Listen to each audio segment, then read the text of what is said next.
Hello guys, welcome to study master. आप सभी को पता ही है कि हमारी क्वेश्चन सीरीज चल रही है जिसमें कि हम इंपॉर्टेंट जीके जीएस के क्वेश्चंस डेली कर रहे हैं। तो ये उसका नेक्स्ट पार्ट है। चलिए शुरू करते हैं। और कोई डाउट हो पिछली वीडियोस में तो आप लोग कमेंट करके हमसे पूछ सकते हैं। और जिन्होंने अभी तक पिछली वीडियोस नहीं देखी हैं वो भी जाकर देख सकते हैं। डिस्क्रिप्शन बॉक्स में मैं आपको लिंक प्रोवाइड करवा दूंगा। चलिए शुरू करते हैं। हमारा फर्स्ट क्वेश्चन देखते हैं। भारतीय राष्ट्रीय कांग्रेस भारतीय राष्ट्रीय कांग्रेस का 1896 का अधिवेशन निम्नलिखित में से किसके लिए विख्यात है? ऑप्शन देखिए। पहली बार राष्ट्रीय गान के लिए, पहली बार राष्ट्रीय गीत गाया गया, और पहली बार तिरंगा लहराया गया, या फिर इनमें से कोई नहीं। तो भारतीय राष्ट्रीय कांग्रेस का 1896 का अधिवेशन निम्नलिखित में से किसके लिए विख्यात है? तो पहली बार राष्ट्रीय गीत गाया गया था। इंपॉर्टेंट है, याद रखेंगे आप लोग। ऑप्शन यहाँ पर देख लीजिए, एक्सप्लेनेशन। 1896 में पहली बार कांग्रेस के अधिवेशन में भारत का राष्ट्रीय गीत जो कि वंदे मातरम गाया गया। वंदे मातरम बंकिम चंद्र चटर्जी के उपन्यास आनंद मठ का हिस्सा है। कई बार क्वेश्चन पूछा गया है ये कि वंदे मातरम जो है कहाँ से लिया गया, तो आनंद मठ से लिया गया। आनंद मठ किसकी रचना है? बंकिम चंद्र चटर्जी की।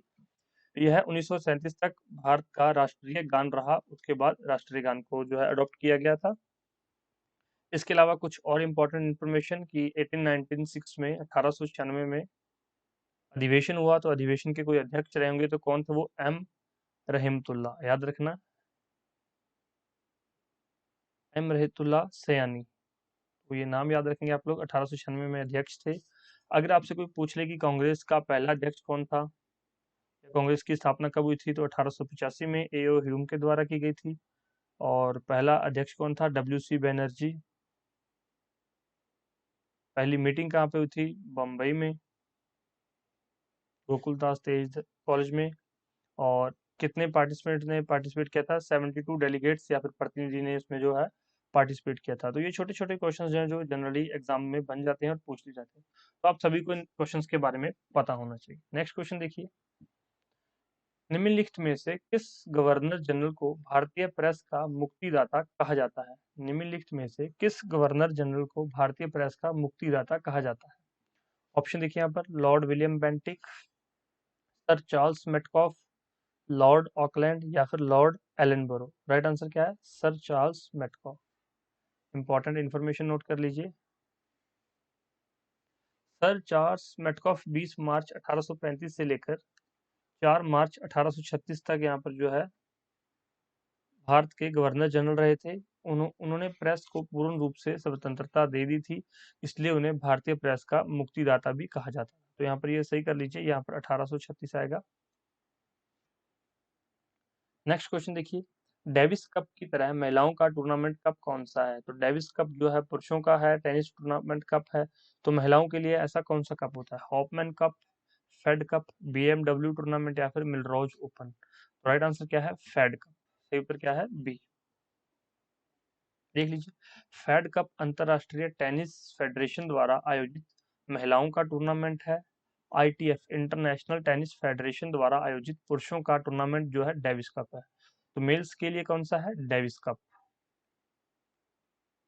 और अगर फीमेल्स की बात करें, फीमेल्स के लिए कौन सा है? तो फेड कप।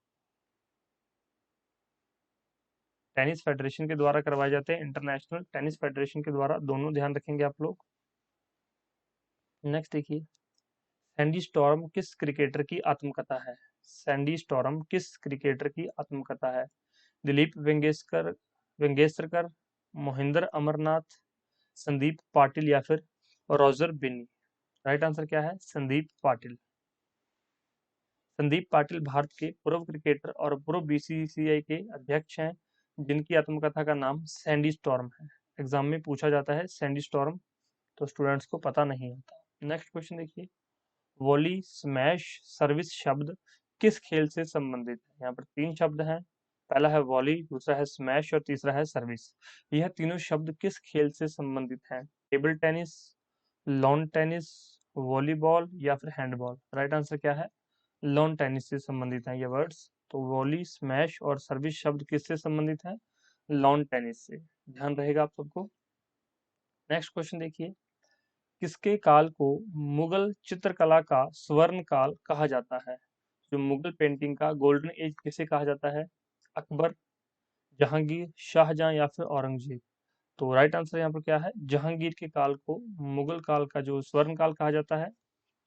जहांगीर के काल में मुगल चित्रकला का खूब विकास हुआ है, उसका काल मुगल चित्रकला का स्वर्ण काल कहा जाता है। जब मैंने आपको हिस्ट्री के क्वेश्चंस जो हिस्ट्री करवा रहा था, तो हिस्ट्री में मैंने आपको बहुत अच्छे से ये चीजें कवर करवाई थी सारी। वल्लभी काल किस काल को कहा जाता है? वल्लभी काल, वल्लभी पीरियड किस पीरियड को कहा जाता है? गुप्त काल, कुषाण काल, मौर्य काल या फिर इनमें से कोई नहीं? राइट आंसर क्या है, गुप्त काल को ही वल्लभी काल कहा जाता है, गुप्ता पीरियड को ही वल्लभी पीरियड कहा जाता है। तो वल्लभी काल जो गुप्त काल के समान था। नेक्स्ट क्वेश्चन देखिए यहाँ पर, सेन वंश की स्थापना किसने की थी? सेन वंश की स्थापना किसने की थी? सिंपल सा क्वेश्चन एग्जाम में आ जाता है और 1 या 2 नंबर चले जाते हैं हमारे, अगर आपको ये चीजें पता नहीं होती। सेन वंश की स्थापना किसने की थी? बल्लाल सेन, हेमंत सेन, विजय सेन या फिर सूर सेन? अब यहाँ पर भी सेन है और चारों के पीछे सेन लगा हुआ है, तो तुक्का तो पॉसिबल नहीं है। अगर पढ़ा हुआ है तो याद रहेगा, नहीं तो फिर कुछ नहीं समझ आएगा। तो सेन वंश की स्थापना किसने की थी? हेमंत सेन ने। ध्यान रखना, आगे से याद रखना। सेन वंश बंगाल का एक राजवंश था। ये भी इंपॉर्टेंट है, याद रखिए कि किस जगह से संबंधित था, तो बंगाल से। इसकी स्थापना हेमंत सेन ने की थी। ये भी इंपॉर्टेंट है, ध्यान रखेंगे आप इसको। Next very important question, Montreux record किसका रजिस्टर है? मॉन्ट्रिक्स रिकॉर्ड किसका रजिस्टर है? खतरे में स्थित विदेशी प्रजातियों का, खतरे में स्थित वन्य प्रजातियों का, मानव जनित गतिविधियों के तहत खतरे में जलीय स्थानों का, या फिर इनमें से कोई नहीं? तो यहाँ पर मॉन्ट्रिक्स रिकॉर्ड है, ये यूपीएससी लेवल तक में पूछा गया है और क्लर्क लेवल में भी क्वेश्चन पूछा गया है, इसलिए मैंने इसको वेरी इंपॉर्टेंट कहा है। मॉन्ट्रिक्स रिकॉर्ड कौन सा होता है? जो कि मानव जनित गतिविधियों के तहत खतरे में कोई जलीय स्थान आ जाता है, तो वो मॉन्ट्रिक्स रजिस्टर में रिकॉर्ड किया जाता है। देख लीजिए, मानव जनित गतिविधियों से उत्पन्न प्रदूषण से खतरे में स्थित जलीय स्थानों को मॉन्ट्रिक्स रिकॉर्ड में रखा जाता है। वेरी इंपॉर्टेंट है, ध्यान रखना, इस बात को भूलना नहीं है इस क्वेश्चन को। नेक्स्ट देखिए यहाँ पर, एजुथचान, एजुचान पुराकारम किस प्रदेश का सर्वोच्च साहित्यिक पुरस्कार है? फिर से क्वेश्चन देखिए, एजुथचान पुराकारम किस प्रदेश का सर्वोच्च साहित्यिक पुरस्कार है? केरल, तमिलनाडु, कर्नाटक या फिर आंध्र प्रदेश? राइट आंसर क्या है? राइट आंसर है केरल।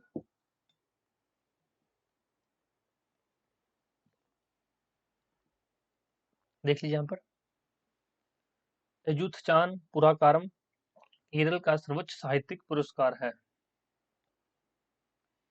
नेक्स्ट क्वेश्चन पर चलते हैं हम लोग, बासव श्री, बासव श्री पुरस्कार किस सरकार द्वारा दिया जाता है? बासव श्री अवार्ड किस सरकार के द्वारा दिया जाता है? गुजरात, आंध्र प्रदेश, महाराष्ट्र या फिर कर्नाटका? तो कौन सी सरकार देती है बासव श्री पुरस्कार? कर्नाटक सरकार देती है।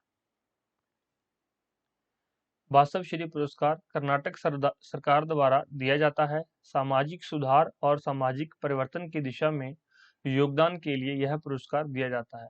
एक तरह से ये कंट्रीब्यूशन, जो लोग सामाजिक सुधार करते हैं, सामाजिक परिवर्तन में कुछ हेल्प करते हैं, उनको पुरस्कार करने के लिए उनको अवार्ड दिया जाता है ये। नेक्स्ट इंपॉर्टेंट क्वेश्चन है, हिरोशिमा और नागासाकी शहर किन द्वीपों में स्थित है? हिरोशिमा और नागासाकी जो शहर है, ये किन द्वीपों में स्थित है?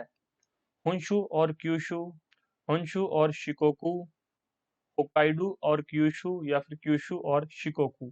चार ऑप्शंस है, नाम याद रखना, ये हिरोशिमा और नागासाकी। तो यह होन्शु और क्यूशु द्वीपों पर स्थित है, जापान के अंदर। देख लीजिए, हिरोशिमा नगर जापान के होन्शु द्वीप में स्थित है, हिरोशिमा जो होन्शु द्वीप में है, जबकि नागासाकी जो है क्यूशु द्वीप में है। इन दो नगरों पर 1945 में 1945 में परमाणु बम गिराए गए थे यूएसए द्वारा। ये दो क्वेश्चन, दो चीजें इंपॉर्टेंट पार्ट है। नेक्स्ट देखिए यहाँ पर, निम्नलिखित कथनों पर विचार कीजिए। तो यहाँ पर कुछ स्टेटमेंट्स दी हुई हैं, ये स्टेटमेंट्स आपको देखनी है। बलेरिक द्वीप, बलेरिक द्वीप भूमध्य सागर में स्थित है। बलेरिक द्वीप भूमध्य सागर में स्थित है, बिल्कुल ठीक है ये।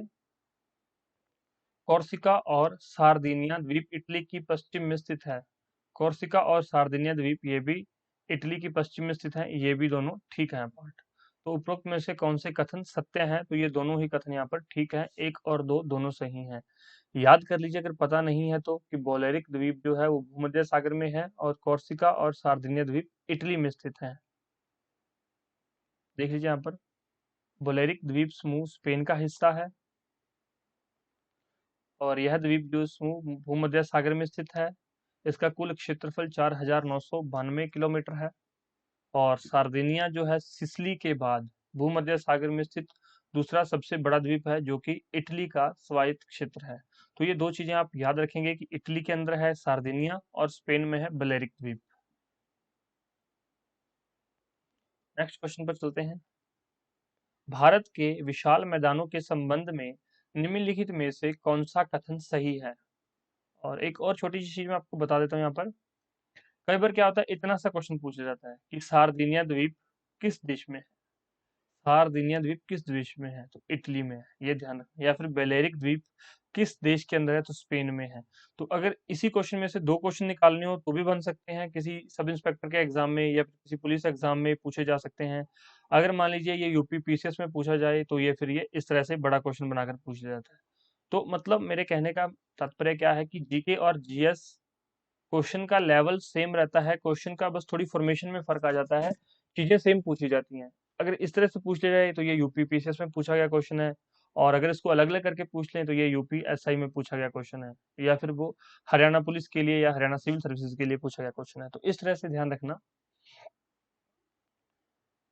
भारत के विशाल मैदानों के संबंध में निम्नलिखित में से कौन सा कथन सही है? तो यहाँ पर कौन सा है? भारत के विशाल मैदानों के संबंध में निम्नलिखित में से कौन सा कथन सही है? यहाँ पर 3 स्टेटमेंट दी गई हैं, तो तीनों स्टेटमेंट आपने देखनी है और फिर बताना है कि कौन सी ठीक है और कौन सी गलत है। भारत में विश्व का सबसे बड़ा एलुवियम निक्षेप पाया जाता है। बिल्कुल ठीक है, ज्योग्राफी में हमने पढ़ा है कि भारत में विश्व का सबसे बड़ा एलुवियम निक्षेप पाया जाता है। एलुवियम डिपॉजिट जो है सबसे ज्यादा इंडिया में है। खादर क्षेत्र की अपेक्षा बांगर में न्यू एलुवियम ज्यादा है, तो खादर क्षेत्र में ज्यादा है, बांगर में नहीं है, तो ये हमारा ऑप्शन गलत हो गया। नेक्स्ट देखिए यहाँ पर, खादर क्षेत्र निम्न ऊंचाई वाले क्षेत्रों में स्थित होते हैं, तो खादर क्षेत्र निम्न ऊंचाई वाले क्षेत्रों में स्थित होते हैं, बिल्कुल ठीक है। सही उत्तर क्या है? सी। 1 और 3 यहाँ पर बिल्कुल ठीक है, क्योंकि हमने देखा दूसरा हमारा गलत है। खादर क्षेत्र में जो है न्यू एलुवियम मिलता है, बांगर क्षेत्र में नहीं होता, तो ये यहाँ पर गलत है। ध्यान से इस क्वेश्चन को फिर से रीड कर लेना। उत्तर भारत में गंगा के विशाल मैदान हैं, विश्व के सबसे बड़े एल्यूवियल निक्षेप वहां पर पाए जाते हैं। हिमालय से बहने वाली नदियों द्वारा यह उपजाऊ मिट्टी का निक्षेप किया जाता है। खादर क्षेत्र की रचना न्यू एल्यूवियम से हुई है, यह निम्न ऊंचाई युक्त क्षेत्र है। याद रखेंगे इन चीजों को। नेक्स्ट देखिए यहाँ पर, राजस्थान के कुल क्षेत्रफल का कितना प्रतिशत हिस्सा थार मरुस्थल में स्थित है? राजस्थान के कुल क्षेत्रफल का कितना प्रतिशत हिस्सा थार मरुस्थल में स्थित है? 30%, 40%, 60 या फिर 70? राइट आंसर क्या है? 60%, 60। आगे देख लीजिए इसमें, थार मरुस्थल विश्व का 10वां सबसे बड़ा मरुस्थल है। यह मरुस्थल भारतीय उपमहाद्वीप में लगभग 2 लाख वर्ग किलोमीटर क्षेत्र में फैला हुआ है। ध्यान रखेंगे इस चीज का। जीवाणुओं को नष्ट करने के लिए निम्नलिखित में से किस गैस का प्रयोग किया जाता है? जीवाणुओं को मतलब बैक्टीरिया को किल करने के लिए किसका प्रयोग किया जाता है? क्लोरीन, ऑक्सीजन, हाइड्रोजन या फिर नियोन? तो बैक्टीरिया को मारने के लिए क्लोरीन का प्रयोग किया जाता है। ध्यान रखना। क्लोरीन एक रासायनिक तत्व है जिसकी परमाणु संख्या 17 है, एटॉमिक नंबर 17 है और इसका सिंबल जो है Cl है, क्लोरीन। कहाँ काम करने वाले व्यक्तियों को ब्लैक लंग रोग हो जाता है? कहाँ काम करने वाले व्यक्तियों को ब्लैक लंग रोग हो जाता है? विद्युत लेपन उद्योग, कार्बनिक विलायक उद्योग, पेंट विनिर्माण उद्योग या फिर कोयला खान? तो राइट आंसर क्या है? कोयला खान। तो जो लोग कोयला खान में काम करते हैं उनको ब्लैक लंग रोग हो जाता है।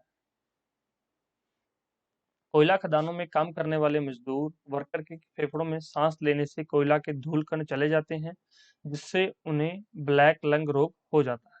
ध्यान रखेंगे। नेक्स्ट क्वेश्चन देखिए, पूर्व पाषाण काल का संदर्भ किसके लिए आता है? पूर्व पाषाण काल का संबंध किसके लिए आता है? प्रागैतिहासिक मानव के लिए, अंध मानव के लिए, आधुनिक मानव के लिए या फिर आदिवासी मानव के लिए? तो राइट आंसर क्या है? पूर्व पाषाण काल प्रागैतिहासिक मानव के लिए प्रयोग में लाया जाता है। राइट आंसर है ए।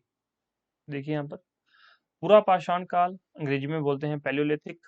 प्रागैतिहासिक युग का वह समय है जब मानव ने पत्थर के औजार बनाना सबसे पहले आरंभ किया था, उसको बोलते हैं प्रागैतिहासिक युग। यह काल आधुनिक काल से 20-25 लाख साल पूर्व से लेकर 12,000 साल पूर्व तक माना जाता है। इस दौरान मानव इतिहास का 99% विकास हुआ है। तो यह हिस्ट्री का फर्स्ट ही लेक्चर है, मैंने आपको करवाया था ये सारी चीजें। महाद्वीप जहां मानव से संबंधित जीवाश्म सबसे अधिक मिलते हैं, कौन सा है? मिले हैं। महाद्वीप जहां मानव से संबंधित जीवाश्म सबसे अधिक मिले हैं, यूरोप, अफ्रीका, अमेरिका या फिर एशिया? राइट आंसर क्या है? अफ्रीका। लास्ट लेक्चर में हमने भी ये डिस्कस किया था। अंतिम ट्राइजेनिक कालीन जीवाश्म वैसे तो अफ्रीका पर्यंत मिले हैं, किंतु उत्तरी भाग की अपेक्षा दक्षिणी भाग में अधिक मिले हैं। तो ये भी क्वेश्चन पूछा जाता है कि अफ्रीका के किस भाग में ज्यादा यहाँ पर जो है फॉसिल्स मिले हैं? तो किस भाग में? दक्षिणी भाग में, उत्तरी भाग की अपेक्षा दक्षिणी भाग में अधिक मिले हैं। याद रहेगा। निम्नलिखित में से कौन सा मिलान सही नहीं है? देखिए यहाँ पर चार ऑप्शंस दिए गए हैं। रसीला, गुजरात, विथी, आंध्र प्रदेश, कृष्णवट्टम, केरल, विदेशिया, उत्तराखंड। तो देखिए ये कुछ यहाँ पर देख लीजिए, कुछ यहाँ पर ऑप्शंस दिए गए हैं। कुछ लोक नृत्य और नाटक दिए गए हैं, जैसे रसीला गुजरात बिल्कुल ठीक है, लोक नृत्य है। विथी आंध्र प्रदेश बिल्कुल ठीक है। कृष्णवट्टम केरल बिल्कुल ठीक है। जो विदेशिया है ये उत्तराखंड नहीं बल्कि ये बिहार का है, लोक नृत्य है। बिहार का लोक नृत्य व नाटक है। तो यहाँ पर सही नहीं पूछा गया है, तो राइट आंसर क्या है? डी। तो यह सही बिहार होना चाहिए। तो विदेशिया जो है बिहार का लोक नृत्य और नाटक है।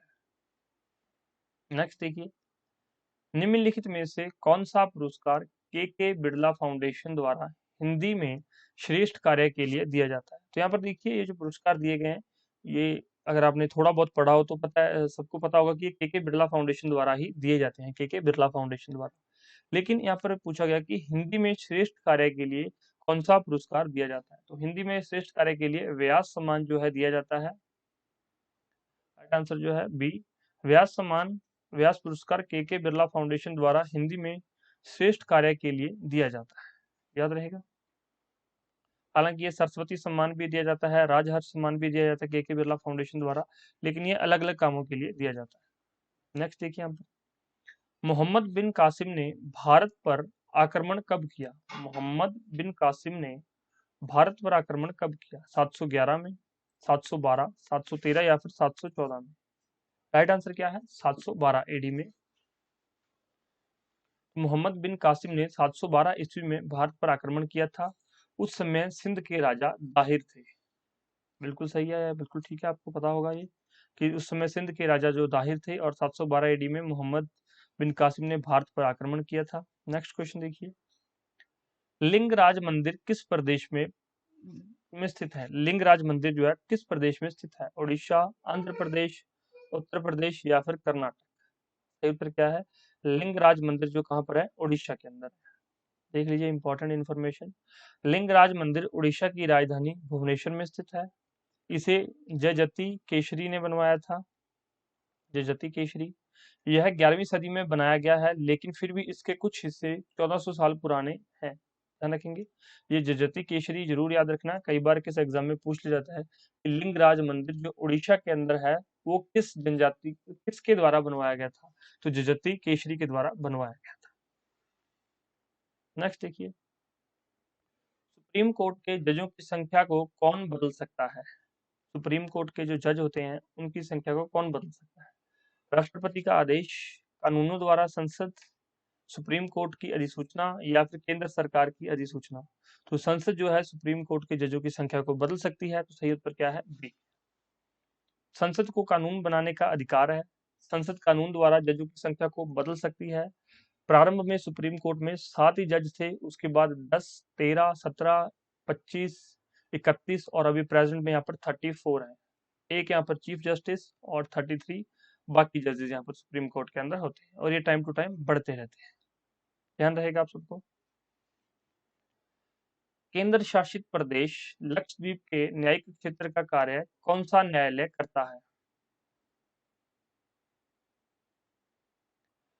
केंद्र शासित प्रदेश लक्षद्वीप के न्यायिक क्षेत्र का कार्य कौन सा न्यायालय करता है?